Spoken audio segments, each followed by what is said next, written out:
మీకు తెలుసా, మన మెదడు రెండు భాగాలుగా పనిచేస్తుంది. కానీ అది కేవలం లాజిక్ వర్సెస్ క్రియేటివిటీ కథ కాదు. అది మన ఆత్మలోని పురుష స్త్రీ శక్తుల గేమ్. మన బ్రెయిన్లో రెండు హెమిస్పియర్స్ ఉన్నాయి, లెఫ్ట్ అండ్ రైట్. సాధారణంగా మనం ఇలా అనుకుంటాం, లెఫ్ట్ బ్రెయిన్ అంటే లాజిక్, మ్యాథ్స్, రీజన్స్ని ఆలోచిస్తుంది అని. రైట్ బ్రెయిన్ అంటే క్రియేటివిటీ, ఎమోషన్స్, ఇంట్యూషన్స్. కానీ ఇందులో ఇంకా డీపర్ నిజం ఉంది.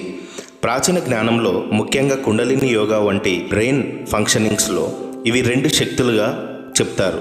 పింగళ నాడి లెఫ్ట్ బ్రెయిన్ ఇన్ఫ్లుయెన్స్, ఇది మస్కులిన్ ఎనర్జీని, ఫైర్ ఎలిమెంట్ని, యాక్షన్, లాజిక్, అనలైసిస్ని కలిగి ఉంటుంది. ఇడా నాడి ఇది రైట్ బ్రెయిన్ ఇన్ఫ్లుయెన్స్, ఇది ఫెమినిన్ ఎనర్జీ, మూన్ ఎనర్జీని, ఇంట్యూషన్, ఎమోషన్స్, క్రియేటివిటీని కలిగి ఉంటాయి. ఇవి మనలో ఒక ఇన్విజిబుల్ డ్యాన్స్ చేస్తున్నాయి. విజ్డమ్ లేకుండా అండర్స్టాండింగ్ ఇన్కంప్లీట్, అండర్స్టాండింగ్ లేకుండా విజ్డమ్ బ్లైండ్ అయిపోతుంది. మన జీవితంలో ప్రాబ్లం ఏంటంటే మనం ఒక సైడ్ మాత్రమే యూజ్ చేస్తాం. కొందరు ఓవర్ లాజికల్గా, కొందరు ఓవర్ ఎమోషనల్గా. కానీ రియల్ పవర్ ఎక్కడుంటుందంటే లెఫ్ట్ రైట్ పార్ట్స్ని బ్యాలెన్స్ చేసినప్పుడు.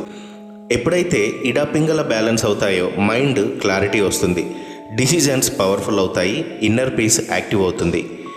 మీరు మీ బ్రెయిన్ని యూజ్ చేయడం కాదు, మీరు మీ ఎనర్జీని అలైన్ చేయాలి. లాజిక్ ప్లస్ ఇంట్యూషన్ కలిసి పనిచేస్తే మీ లైఫ్ నెక్స్ట్ లెవెల్కి వెళ్తుంది. ఇలాంటి డీప్ స్పిరిచువల్ అండ్ సైంటిఫికల్ కంటెంట్ కోసం అరుణ్ గీక్స్ ఛానల్ని లైక్ చేయండి, షేర్ చేయండి, సబ్స్క్రైబ్ చేయండి. మీ బ్రెయిన్ రెండు భాగాలు కాదు, అది ఒక ద్వారం అని మర్చిపోకండి. దానిని బ్యాలెన్స్ చేస్తే మీరు మీ నిజమైన శక్తిని అన్లాక్ చేస్తారు. Thank you very much.